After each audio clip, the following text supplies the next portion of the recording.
topics, big ideas, and practical policy solutions. This is Leaders on the Frontier with your host, David Leese. Well, welcome everybody. It's May 23rd, 2024, the year of our Lord, and a warm welcome to all of you joining us live on X as well as YouTube. We're so glad you could join us as usual.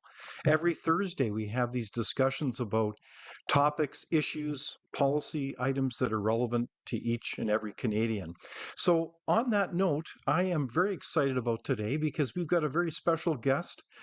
She'll be joining us shortly. But we want to hear from you about what you think are the hot topics today as we scan our country coast to coast. We want to hear from you, your questions, and we invite you to pose them. We're eager to hear from you because I think our guest really brings a special perspective, and I want to welcome her now. Her name is Tara MacIsaac, and a warm welcome to you, Tara. You're a journalist and editor with the Epoch Times. We love the Epoch Times newspaper.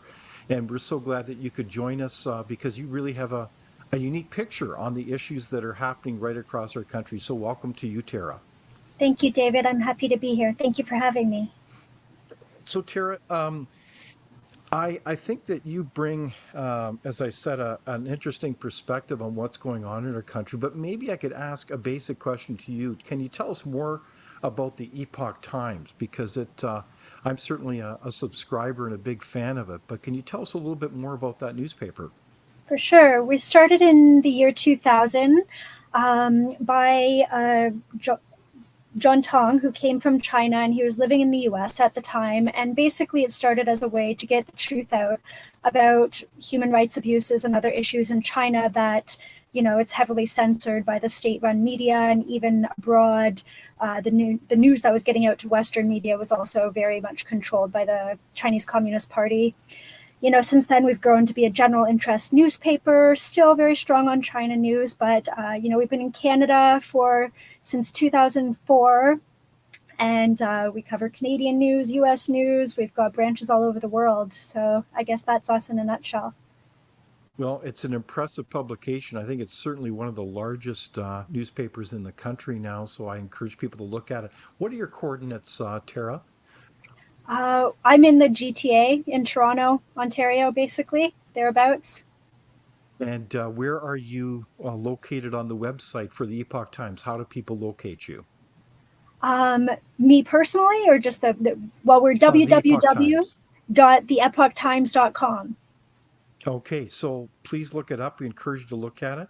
And we're very proud that there's a lot of frontier commentary and analysis within the newspaper, so we see you as a great partner. There's a lot happening these days in Canada. That would be the understatement. So to our audience, please join us. We'd love to hear your questions and comments. What are the issues that matter to you and why? What do you think is going on in our country that's important? And with me is Tara MacIsaac, a journalist and editor with the Epoch Times. So one of the issues that's coming up on the horizon is, of course, the celebrations of Pride Month. And, you know, there's a lot happening when it comes to in Canada celebrating the, quote, diversity of people's backgrounds. And it's almost like you can't go anywhere without seeing some reference to pride flags. And for some, that's a sign of tolerance and compassion. And for others, it's almost like a kind of an offensive religion. And I mean, I know it's complicated, but it almost seems like that's turned into a life on its own, certainly the last 10 years in this country. And one of the issues that certainly we've noticed, Tara, is, of course, the issue of people who do not accept their biological gender, who want to see it as an issue that is fluid, that can be chosen. And so you get into the whole controversial realm of transgender surgery and those things. And I think this last few weeks has been a real eye-opener. There's been a bombshell report, the so-called Dr. Cass report in the UK. And so I have this clip I wanted to share with the audience so we can discuss it a little bit here about the Canadian context. The Home Office Minister this morning should be Laura Farris. Hi, it's good to see you. Thanks for taking the time to join us on the programme this morning. Lots to talk to you about. Let's rattle through it as best we can. Should we start with a story that's on the front page of lots of the papers today, and that's the Cass report. Yeah. Will the government implement all of the report's recommendations? I think there's 32 altogether. Yeah, well, look, it's only just been published. We'll be looking at it really, really carefully. I just want to pay tribute, actually, to Hilary Cass. This was a 4-year piece of work. It's the most comprehensive piece of work that's ever been conducted into gender identity. We read her interim report that she published 2 years ago very, very carefully. Her conclusions are broadly consistent with that. So we did have an idea of where she was going. Are you going to adopt them all? Well, look, I can't say yet because we haven't had a chance to read it. But we've already broadly similar to what it was 2 years ago. We've already started to implement. So, as you know, puberty blockers are no longer prescribed to children on the NHS. We published schools guidance for all schools dealing with children who are questioning their gender, which was heavily informed by her interim review. So yes, look, it's anticipated. We'll be looking at that very, very carefully. The report says there's a fear among doctors of appearing transphobic. What can you do to support them in that? Well, this is why the report was so important. In her interim report that she published 2 years ago, she said that there were doctors who felt under significant pressure when she was doing the report, to adopt an unquestioning affirmative approach to that. And that was one of the reasons why she said that has to change fundamentally. And, you know, that is why I have to say the Tavistock Clinic is no longer. And we're going to have regional support centres across the United Kingdom so that a child presenting with gender, who's questioning their gender, will be given a holistic package of support, mental health support, neurodivergency support, because that's a factor too, Kay. Yeah. And not just funnel down an irreversible pathway where they may find that they reach adulthood and then wonder, a bit like Kira Bell, that young woman, wonder how on earth they were ever allowed to take those steps. So you must be asking that as well. I mean, I was chatting to Mari about it this morning and saying, how could we be in a position where we were giving kids puberty blockers? This has been a concern of mine ever since I was first elected. But can I just say one thing? In 2011, I think there were 250 children in the United Kingdom who were referred to gender identity services. In 2021, there were nearly 5,000 children. And that's been the case in many other similar countries to us. So I think it's a phenomenon that many countries have encountered, have struggled to grapple with, have felt some of the same pressures that Hilary Cass has referred to. And doctors too. And I think this is the first, the most important and comprehensive report that's been written on all of that. We began the work on changing it after her interim report was published, but I think that you can expect to see a fundamental change of direction that comes out of this. And this is, you know, she is a top consultant paediatrician, and nobody's ever looked at it with this kind of comprehensive, sensitive, and a multidisciplinary eye before. So there you have it, Tara. Can you help us understand the context of the discussion and what is the Cass report in the UK? Because this is a big issue that's really affecting Canada as well. Is that correct? Yes. Well, I mean, Dr. Cass was commissioned by the National Health Institute in the UK to do this comprehensive review, especially of children getting medically transitioned.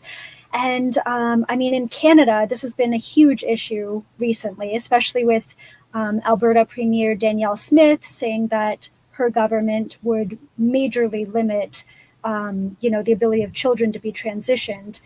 That being said, the Dr. Cass's report came out, and as we saw in the clip, I mean, she recommends very strongly against medical transitioning for children for a variety of reasons.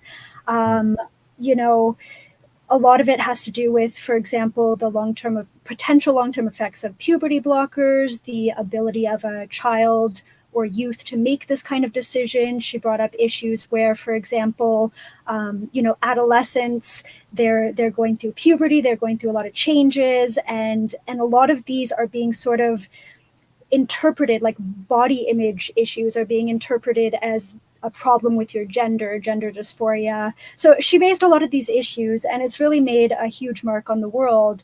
In Canada, after that report, myself and my colleagues, we asked health ministers across the country if they would consider also, taking a step back on transitioning for children.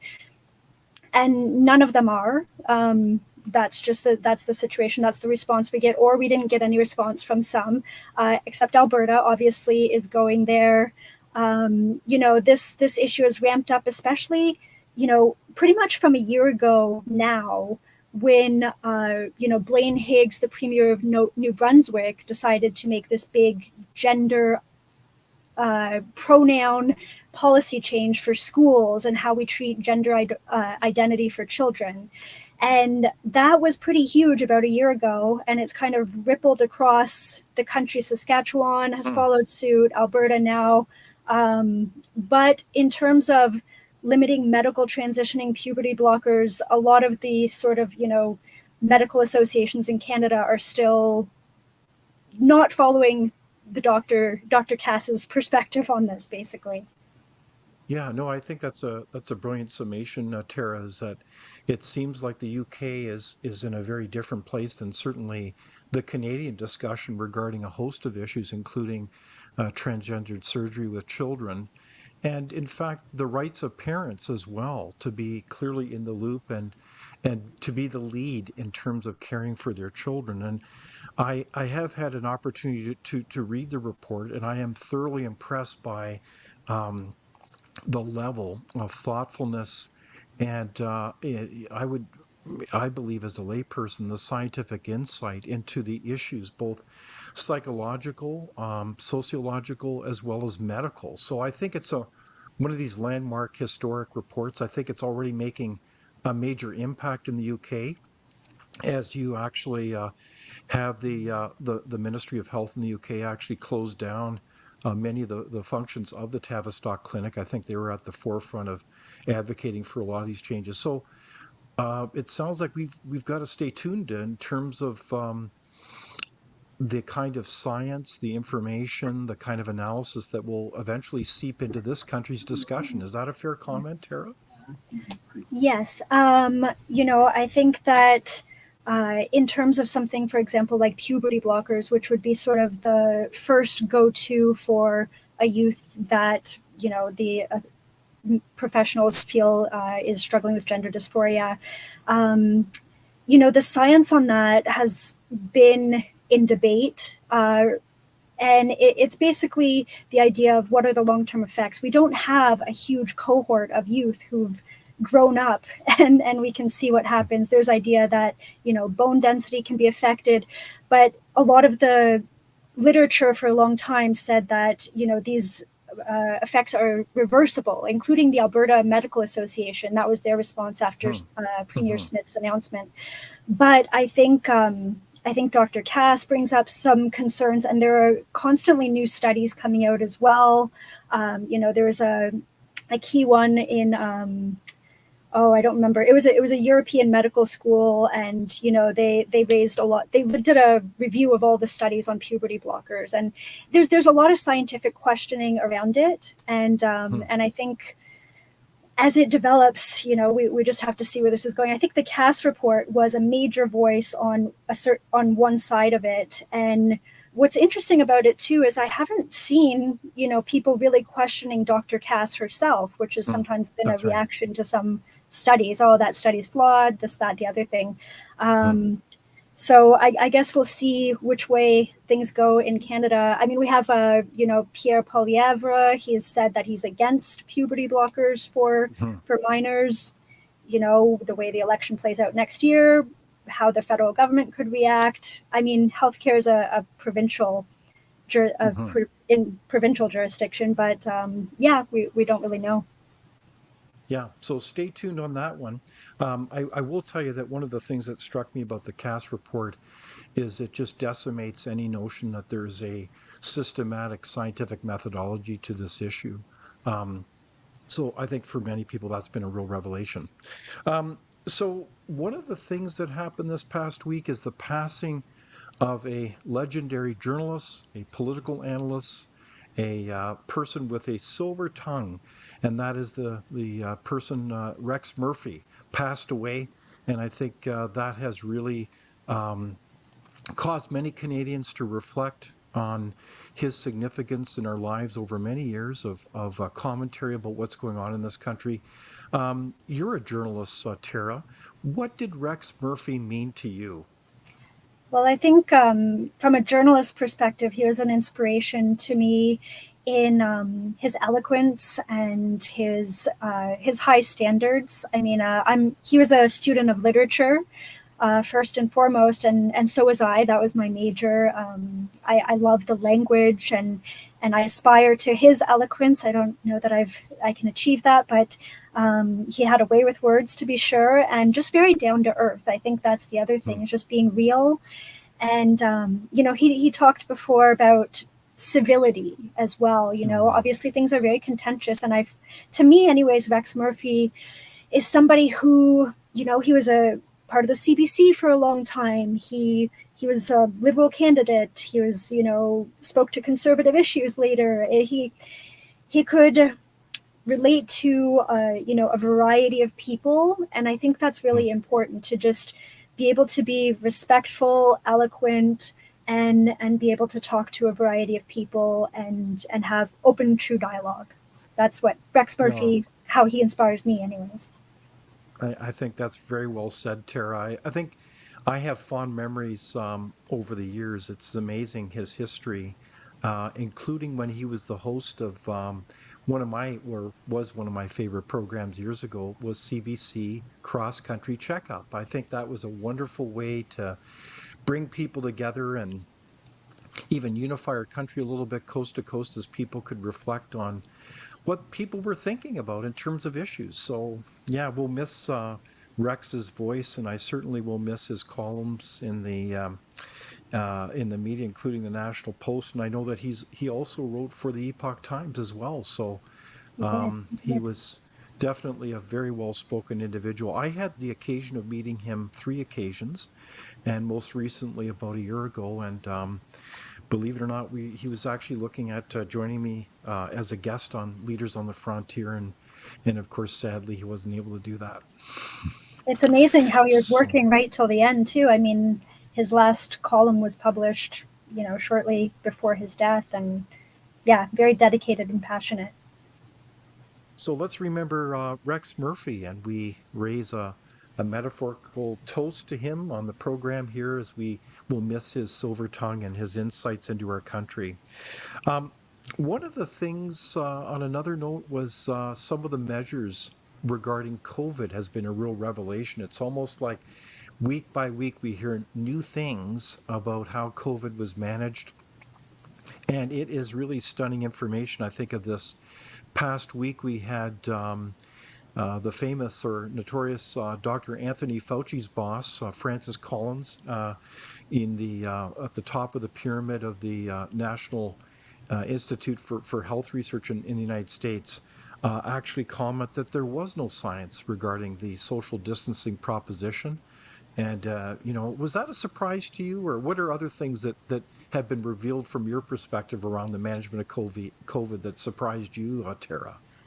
Well, I know, here in Canada, at the Epoch Times, my colleague Noé Chartier, he's covered a lot of the revelations about the vaccines and sort of internal dialogue in Health Canada, going through freedom of information requests, looking at the internal communications. Of course, a lot of it's redacted, but I guess one of the things that floats to the top of my mind is a lot of talk about the DNA fragments in the vaccines, and how there was apparently some concern behind the scenes about that, particularly with simian virus, SV40, that has also been found in there. That was something that for a long time, I believe people were saying it's not in there, but it is. And the worry is that could help the DNA fragments integrate into people's DNA, to their genome.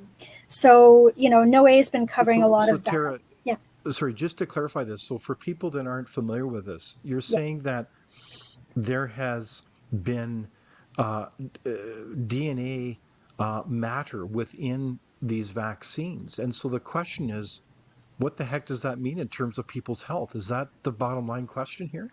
Yeah, so to put it simply, the DNA, it's used in production of these vaccines, and I guess that part of it is not too surprising. The idea is that it's filtered out. And there's a certain threshold where, they say there should only be this much left. And the idea is that it seems like there could be more impurities, more DNA fragments than previously thought. And the concern with that, so a lot of scientists will say that, yes, there are DNA fragments there, but no, they can't they can't integrate into your genome because your cells have these defense systems to ward it off. Of course, the scientific community, there are voices that are saying, under certain circumstances, such as with this simian virus fragments that have also been found in there, they could help it integrate into your genome, and that the potential health risks could be cancer, problems with immune responses. Obviously, this is all very controversial. There's strong voices saying that's not possible, that's not the case. What we're finding, the internal dialogues in Health Canada, is that there was some worries about it. They asked Pfizer to do something. We can't really tell if they asked them to make sure to take some of this stuff out or whatever. We know that they questioned them, but so much is redacted, and Health Canada says that it's proprietary information about the makeup of the vaccine. So there's a lot of questioning going on all about that in Canada. So the Epoch Times has done an incredible job covering this issue. I encourage people to look at that as a resource, and certainly at Frontier as well, among others. But one of the things that strikes me about this discussion is, how is this related to the announcement just made the other week by AstraZeneca, one of the major pharmaceutical manufacturers, that they're pulling their vaccine? Does this have is there a connection between the relationship regarding the perceived efficacy regarding that, or is it related to just economic reasons that they're pulling that product? Yeah, I'm not familiar enough to say for what the considerations behind that announcement would be, but I mean, certainly the efficacy has always been a question. We went from, proven effective to maybe not so effective to, there's been varying levels of efficacy attributed to the vaccine. So I'm not sure, but certainly, no, exactly. As we progress, there are issues coming up with the vaccine and the companies, and yeah.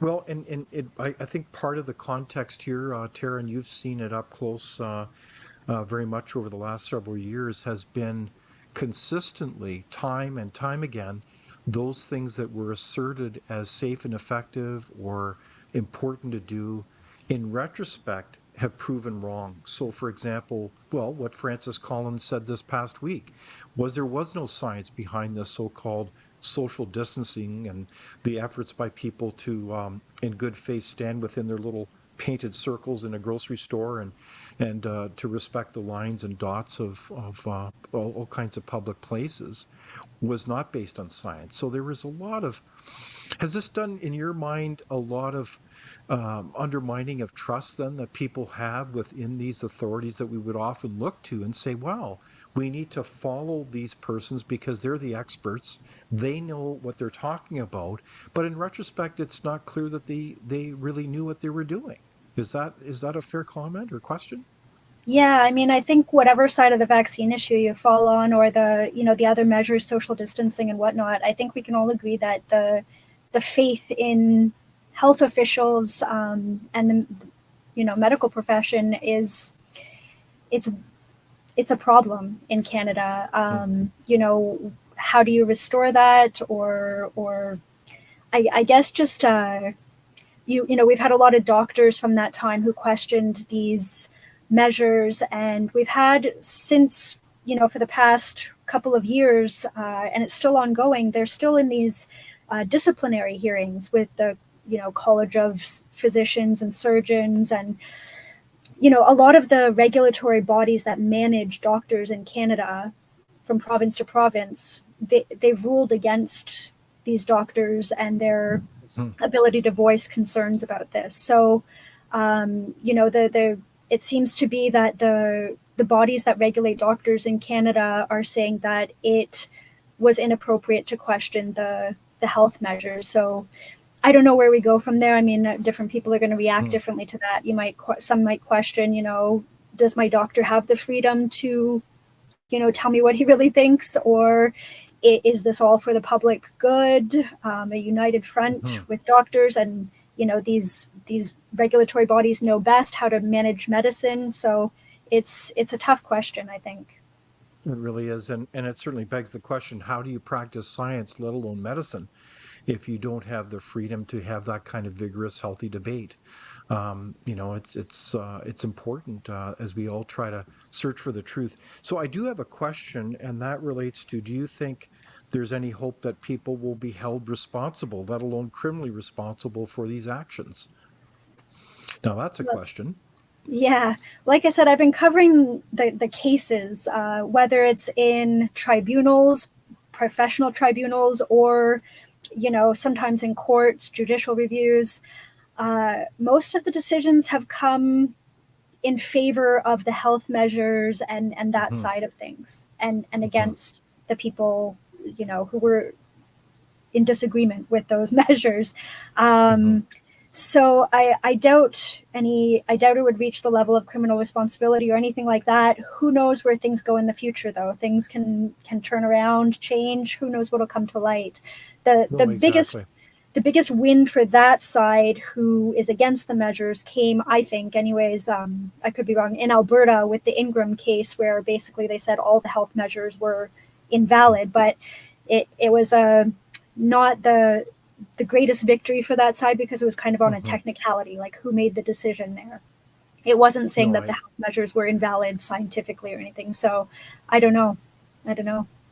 No, that's a very good point, Tara. And I think maybe perhaps another major victory was the whole ruling, and it was I thought a brilliant decision, was the use of the Emergencies Measure Act was seen as unlawful. I think that was a very interesting decision, because it actually, the judge in that case took the time and analysis to really peel back the layers of rights and freedoms that were violated. And I think that's kind of really touching the whole issue of bodily autonomy in terms of the impact that vaccines had on people. The involuntary nature of how many of these health measures were brought out was really kind of over the top and unprecedented. And certainly lockdowns were never envisioned in emergency planning. It was all dismissed as a viable option because of all the major impacts that lockdowns would have on society. So again, it's another stay tuned, is it not, Tara? Yeah, and I think that's a good point. That was another very important case in all of this. So speaking of the story of COVID, I tell you, one of them you can't help but miss has been the constant drip of revelations regarding the Winnipeg National Lab. This is the only, quote, level 4 lab in the country, and it's where there's all kinds of nasty viruses, including Ebola, are looked at and dealt with. But the whole revelation that we had a number of parties working at the lab that were systematically giving viruses that relate to COVID-19 to Chinese nationals. Is that the story that you're seeing emerge there, Tara? Yeah, they did send lethal virus, pathogens to specifically the Wuhan lab in China, which is, to the Wuhan lab. Yes, much discussed as a suspected source of COVID-19 virus. One of the scientists, so the concerns are mostly around two scientists. I'm not going to try to pronounce her name, but the main one, she has worked very closely with the Wuhan lab on various projects related to mRNA vaccines, synthetic viruses, and one term you may have seen in the news around the time is called gain of function.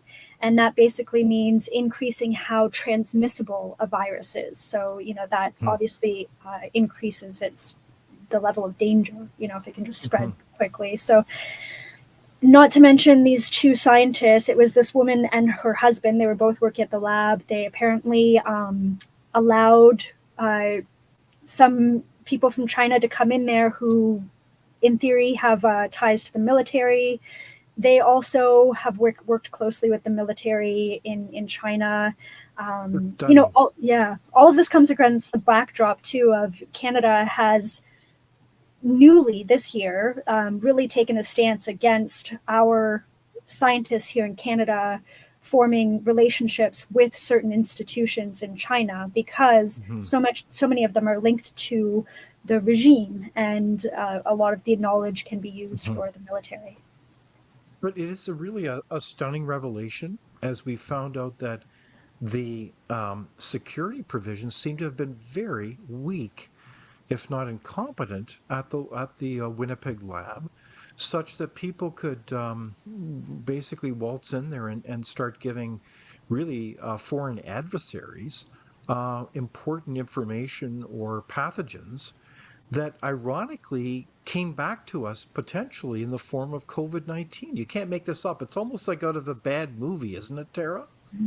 Yeah, well, I know at least one of the people they let in, took materials or files from the lab. Obviously it's still speculation, the exact connection between this and COVID's outbreak and whatnot. But I think that it's a big wake up call for our security. And I believe we're creating another level 4 lab in Canada. So, I guess, sort of another aspect of this story too is the fact that investigating this, all that happened around it was much delayed by the Liberal government. There were a lot of questions towards them to release these documents to say what happened with these scientists who were fired. Why were they fired?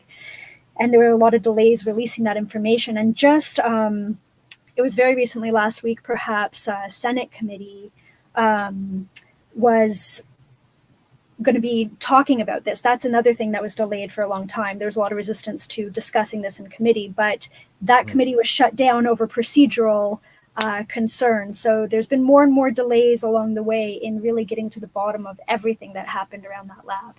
Okay, so in that case, the standing committee was shut down by the heads of the committee, namely from the Liberal federal government, Yes. because they don't want this issue to be discussed in a full, transparent fashion, because it serves to embarrass them that somehow this all happened under their watch. Is that kind of the issue theory that's going on there? Yeah, that's the theory. No. So meanwhile, we do need transparency. I know the last time I checked, as I recall, a Blacklock's story, the Blacklock's reporter confirmed, I believe it was last year, that some 950,000 documents remain outstanding regarding the management of COVID-19.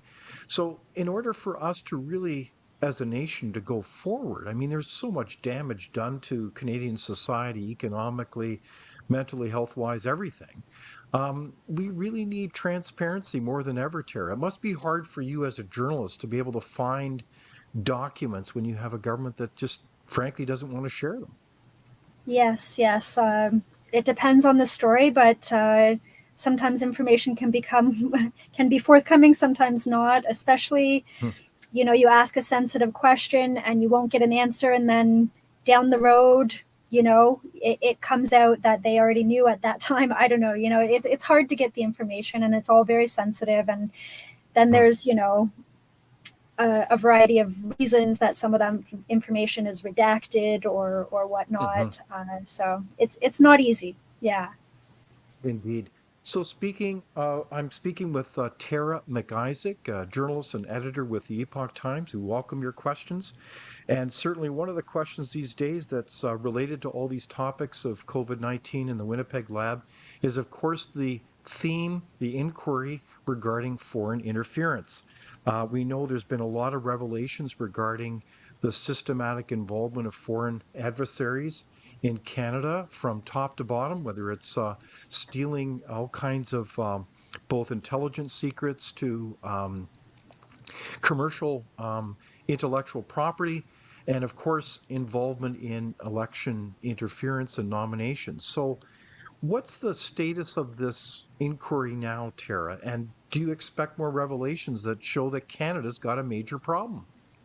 Well, I think the majority of the revelations are out there now, what we're going to learn. Basically, there were a couple of phases of the inquiry, and we've already finished the phase where you've got the main stakeholders and actors having testified, and whatever is going to be declassified, whatever CSIS intelligence is out there that's going to be made public has been made public already. So we got the interim report earlier this month. From here on out, there's going to be testimony, but it's going to be more focused on what are the, options for legislation to prevent future foreign interference. So I know there's been a lot of skepticism that the inquiry will actually get to the bottom of significant issues here, but this is a major problem for Canada. I look at this and I think of certainly the interference that foreign actors have played in Canada is really quite profound and probably much more than we realize. And one of the fascinating things that I thought of as I've been observing the inquiry has been the size and scale and scope of foreign language publications and media within Canada that we really don't monitor what they're doing. And I don't mean this in the sense that they should be censored per se, but there's a pretty significant influence that those publications can play within communities within Canada that we are kind of oblivious and naive to. Is that a fair comment, Tara? Yeah, I think that was one of the takeaways from the inquiry. Misinformation, disinformation was a big issue, especially around some candidates in the Chinese community. And I mean, China was identified as the main concern here. I mean, we were looking at interference from other foreign actors, but China was clearly identified as the main concern. And the scenario is basically you have a candidate who's of Chinese heritage, and you could have the foreign language media just spreading misinformation about them, and that could impact the vote of that community pretty clearly. That's one of the ways. I mean, there's many other ways highlighted: direct, financial contributions filtered through various avenues, all kinds of making relationships. It's really a long-term game for them. It's, you target certain people who could further your interests in Canada, and you invite them to China, you give them certain opportunities. There's disincentives. I mean, famously, we heard with MP Chong, where your family back in China could be threatened. You could be threatened in various ways. So these are some of the main avenues. And, I think you spoke about trust when we were discussing earlier how the medical community has reacted to COVID and measures. That was one thing that Justice Hogue really highlighted in this inquiry report. That was her key takeaway, was that it's undermined Canadians' trust in our political system and democracy. I think you're absolutely right. Is the theme of trust and credibility is very apparent. So let's stay tuned as we follow that one as well. Tara, one of the things that, as we know, has been a big issue across our country, and it varies from community to community, has been the proliferation of homeless camps. And this relates to the issue of the legalization of not just, what's the right term, not just things such as marijuana, but we're talking about hard drugs. Certainly in British Columbia, this has been a train wreck of a policy that's been pursued. And I do have a little bit of a clip here that just kind of introduces the topic of homelessness. This is my place. It's a tent, but home for Dallas Kelly and his girlfriend. We only like the homeless shelters because they're two-packed, or sometimes couples and all that, they stick together. But in these, they can't sit together into the homeless shelters. 90% of the people here are Indigenous. I feel safe. These two are all my friends. But last month, there was a shooting. And today... Hey, it's Jordan. You had a bit of an overdose, and we had to give you some Narcan. Jordan Stewart's nonprofit group works to prevent overdoses. There are very few programs that are available to meet the needs of individuals who have been chronically underhoused for extended periods of time while coping with the traumas of addiction. Up a nearby embankment overlooking this tent city, another neighborhood. My husband sleeps with a baseball bat, and he has chased many people out of our yard. I feel like I am imprisoned in my home. I'm afraid to go for a walk by myself. Vandalism and crime, they say, is on the rise. We really want something done about the homeless situation and the fact that nobody should live like that and nobody should be without a home. Lots of people agree this camp should be shut down. A few feel that'll be good enough. There's a call for the city to do more to help these people find permanent housing. But the city says the provincial and federal governments need to do more. For such a huge concern across the country, federal leaders have said little about the homeless problem. And I think I know why, because they don't know what to do. Party platforms include proposals for recovery beds, universal basic income, and rapid housing. But advocates say there's little that highlights homelessness. Honestly, I don't have much confidence in this election. This week, the city will try for a court order to shut down the camp, leaving its occupants homeless yet again. So there you have it. That is from Prince George in British Columbia. Some very tragic images of people struggling to get by, struggling with addictions. And I know this is a complex topic, but this is an issue that is, I think, very much concerning Canadians coast to coast as we see these kind of tent cities arise. It's a bit of a head scratcher as they seem to have occurred over basically the last 10 years. It's hard to generalize. But where do you see this issue going in our country, Tara? From your perspective, do you have a sense of why this has happened in Canada? Like 20 years ago, this was unheard of. So like you said, this is multifaceted, but there's been a clear growth in encampments across Canada. I've seen studies, it's communities across the country, not just BC. I went myself to Cobourg, this small town in Ontario, and they have a growing encampment there. So some of the reasons people, you could say affordability issues is one. Certainly drugs, undeniably. It's not only do we have, all of the controversy over decriminalization in BC, there's also just more of a permissiveness of being able to do drugs openly anywhere. Police won't really arrest you, even if it's not decriminalized. Another interesting aspect, for example, when I was in Cobourg, I spoke with local residents, and there are certain advocacy groups that are kind of, supporting these encampments and telling them don't go anywhere. We're going to support you legally. So there have been a growing number of cases in various parts of Canada where judges are saying you can't take down the encampment because it's against the charter right to life, liberty, security. The fellow in that clip at the beginning, he mentioned, if you go to a shelter, you sometimes can't have couples together because they have same-sex spaces. These are examples where judges are saying, it started in BC some years ago where a judge said you have to have an equal number of shelter beds for the number of people in an encampment if you want to shut it down.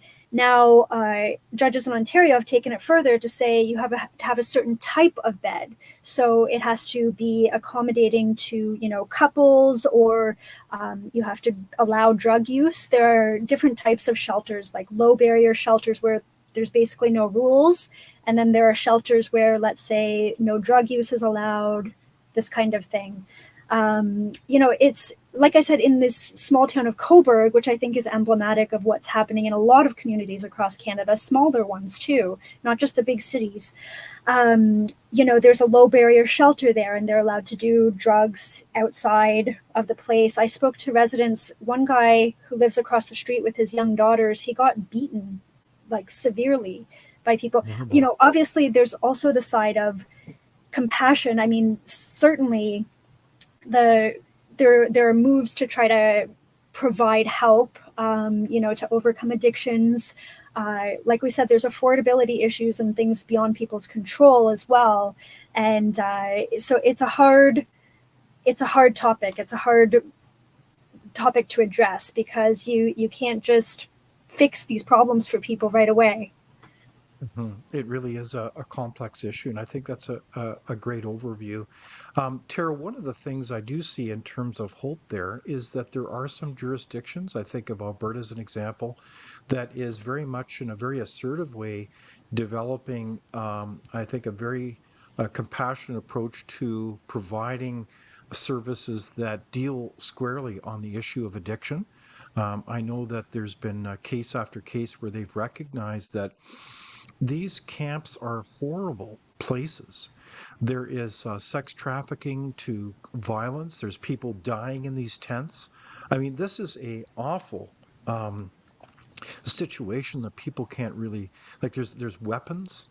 So this is not a good situation. I think people realize that something is not working, and clearly this is not normal. And we really, it begs the issue: have we kind of redefine compassion and put it on its head in a manner that we're utterly confused? I mean, this is not compassionate to allow this to happen. So, anyways, there are models where certainly we decriminalize drug use so that people don't go to jail. But how do you create penalties for people to say this is not acceptable to shoot up in a public place, in a park where you leave needles for little children to, or anyone else for that matter, to get injured on? So this goes on and on. So I think there are some models. I think the Alberta model perhaps deserves another discussion, but I think those are spots where they've actually, to my knowledge, in Edmonton as an example, pretty well cleaned out all the homeless shelters, but also given them a pathway to deal with their addiction and to get on their way to become employed and successful, happy, contributing citizens. And surely that should be our vision. So I know it's a complex issue, but let's stay tuned on that one too, Tara. And speaking of encampments, let's talk about other kinds of encampments, namely protest encampments. I think we may have a clip here as well that relates to some of the pro-Palestinian Hamas encampments happening in different Canadian universities. It almost seems like a North American phenomenon as you see all kinds of people protesting there. But what's happening on that front, Tara? What's going on here that we seem to have people aggressively protesting literally in the faces of not only people in general, but even Jewish students, to the point where they feel unsafe and attacked to be at a university in Canada? This is just utterly ridiculous, is it not? Well, that's certainly, another contentious issue with very strong feelings on both sides. I know that, really the U.S., I mean, this started in large part there at the universities. And looking at our Epoch Times coverage in the U.S., one thing that struck me was that they were saying a lot of the protesters are not actually students at these universities, but are organized by outside organizations. I'm not sure the extent of that in Canada, but it's certainly throwing us into a big debate over what is free speech and what is hate speech. And, like you mentioned, Jewish students, that's very difficult for them going to their universities, and some fear for their safety. And there have been, skirmishes, at least in the U.S., worries that this could lead to open violence, certainly very, very hostile interactions. So, and it's only growing in Canada. I mean, it's spreading to more and more campuses. So I guess we'll see sort of how that pans out as well. Indeed. So when we look at this issue, we've noticed that there's been very high-profile cases, particularly in the United States, where there were university presidents at Harvard, MIT, and University of Pennsylvania, no less, that ended up, I think all of them ended up resigning because they were basically caught out to be unable, for a number of reasons, to be able to call out the anti-Semitism that was going on in their campuses and shut it down and deal with it. I mean, if a university can't be a safe place, literally, for all members of your community, including Jewish students, then you've got a real problem. You see that same type of discussion and incisive debate about university leadership in Canada happening here yet? Is that bubbling up, or is it just beneath the surface? I haven't followed the issue closely enough personally, but I haven't seen it. Just having my eye on the news daily, it's not something. From what I've seen, it seems like the university administration is usually a little bit more on the side of let's shut this down or make sure this is under control. We're not going to allow encampments. Whether or not they're able to stop that, I'm not. Is another matter. But I'm not sure. Have you seen any indication that this is happening in Canada? I think it's bubbling beneath the surface. I think that inevitably it will come out into the open like it has in the United States. I could be wrong, because I think inevitably you get into the position where a number of these protests are not organic. They're being organized by different parties. But secondly, and most profoundly, in Canadian universities, this is the party line that is typically taught in universities that people are kind of naive to, in the sense that within the humanities, it's often taught that Israel is truly an occupier of lands, that it's stolen, and that in fact they are the oppressors. And so a lot of history and geopolitical issues in universities, not all, but generally, is seen through a Marxist lens. I mean, it's almost pathetic. So I think that inevitably that just comes to fruition as people scratch beneath the surface. I mean, I think there's a significant set of donors across the country that are realizing they're actually of Jewish background, or they are Jews, realize that their universities are not quite what they think they are. So I could be wrong, but I think that inevitably will come to the forefront. Well, actually, there was a University of Manitoba donor, a major donor, recently who came out speaking against the medical school's valedictorian, had a speech that was very, pro-Palestine, and this donor Mr. came out Rady. and said, "I'm horrified," and that the university allowed it and whatnot. I do think the university issued some sort of statement saying that it wasn't a good statement, but yeah. And I think that's a great example, and that was actually one of them that I was thinking of among others. And I believe that's Mr. Rady, who I think gave $30 million to the University of Manitoba, no less. So in that context, I think what's going on, and it's curious that it was a graduating medical student, is that within that medical school, I believe in their admissions process, I could be wrong, they are very careful about selecting people that buy into their diversity, equity, and inclusion mantra. It's almost like an ideological test. And so this is something that needs to be looked at more closely. And I know at Frontier we've been trying to research this, but I think that should be of grave concern for people, that you are somehow doing a political litmus test for ideological purity. Those are my words. That suggests that somehow in order to get into these professional schools, you've got to meet some kind of, political test. I mean, that's absurd. I want a capable physician. I want a capable pilot. I don't care necessarily what your political views are, other than, to be peaceful and respectful, but to put them through that kind of ideological test seems absurd to me. And that, I think, needs to become public. It's true, as you said, that Marxism is really prevailing on a lot of campuses, and I've heard similar comments from people in law schools where they have to have certain courses on DEI sensitivity and DEI reading of the law, even like Indigenous law, for example.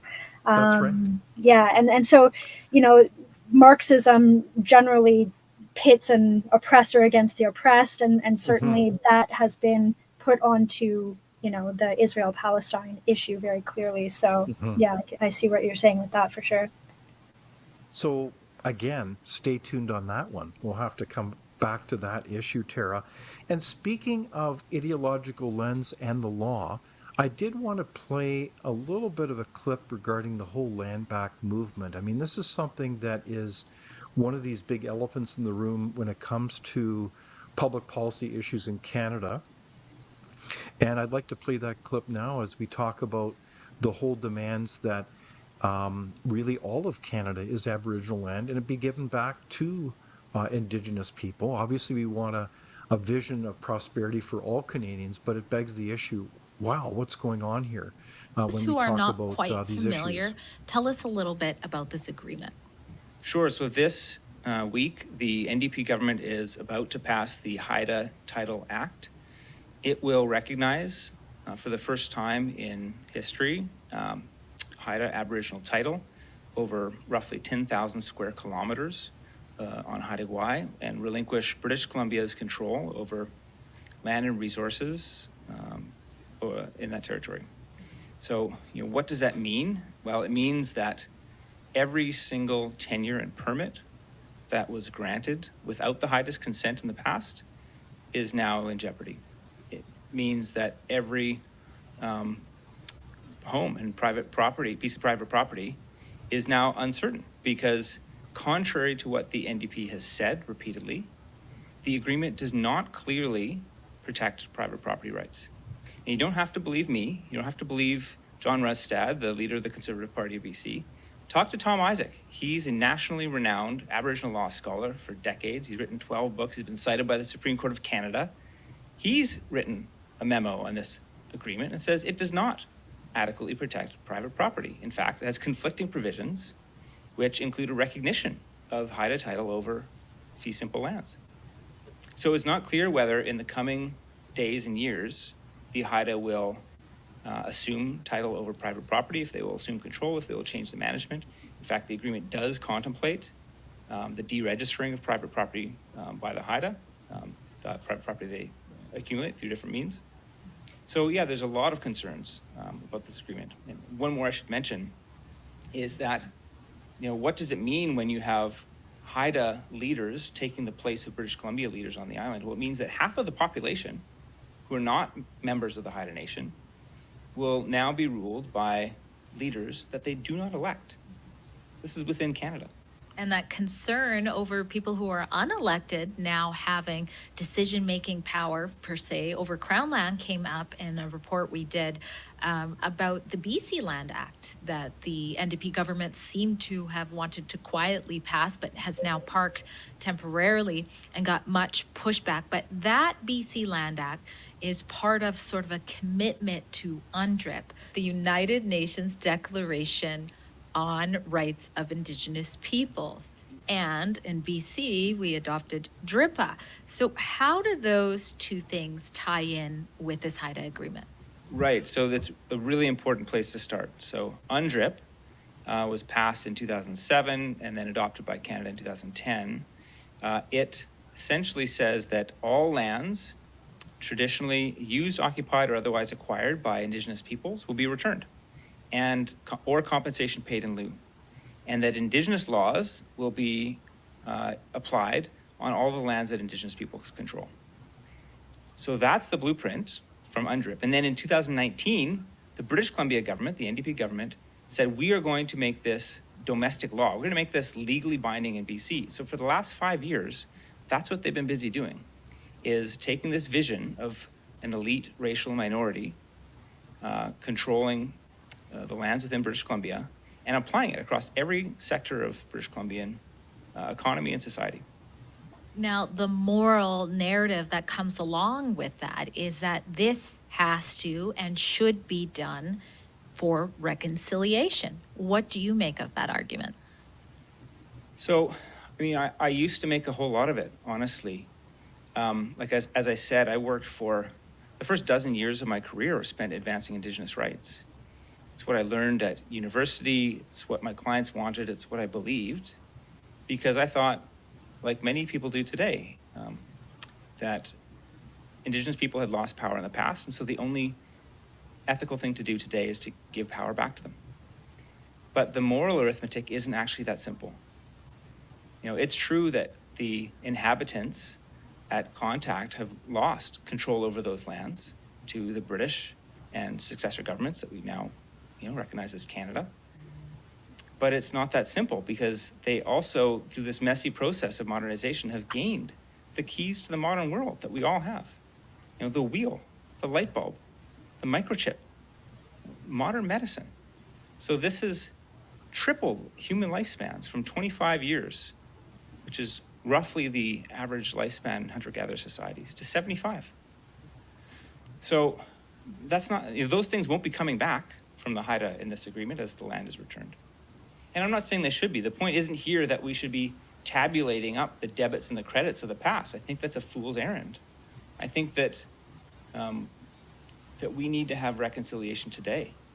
You know, there's this notion of reconciliation that's come out of the courts and been popularized in the media of an unending process that leaves First Nations perpetually aggrieved and everybody else perpetually ashamed.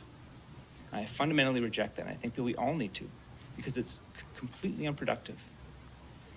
I think we need to learn to love and respect each other again as equals, because there's no success found in warring over the balance owed from the distant past. So that is a very powerful clip. I know it's a bit a longer one, Tara, but we have been, I think, as many Canadians are caring, compassionate people who want to somehow reconcile, and it's in this messy world where we really can't change the past or history, but we can certainly live together as fellow Canadians. Are you seeing this as well across the country as we're becoming more nuanced and more incisive as we try to analyze and figure out what does reconciliation actually mean, other than just handing back all the land and the keys to people of a certain racial group?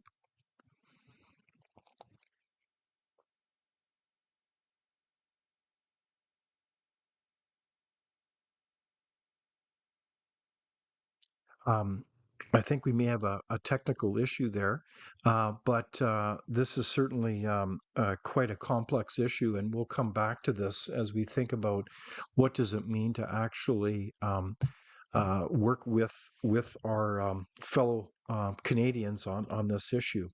One thing I did want to say is I wanted to thank our guest, Tara MacIsaac, for joining us today. Tara is a journalist and editor, and I encourage you to continue to give our feedback regarding our issues. There's so many others that we could have talked about. In fact, one of the questions was, what about the resignation of Klaus Schwab, the head of the World Health Organization, or pardon me, the World Economic Forum? So as we look to next week, we look forward to our discussion. And again, I want to thank Tara MacIsaac for joining us and for all of your comments today, and look forward to next Thursday.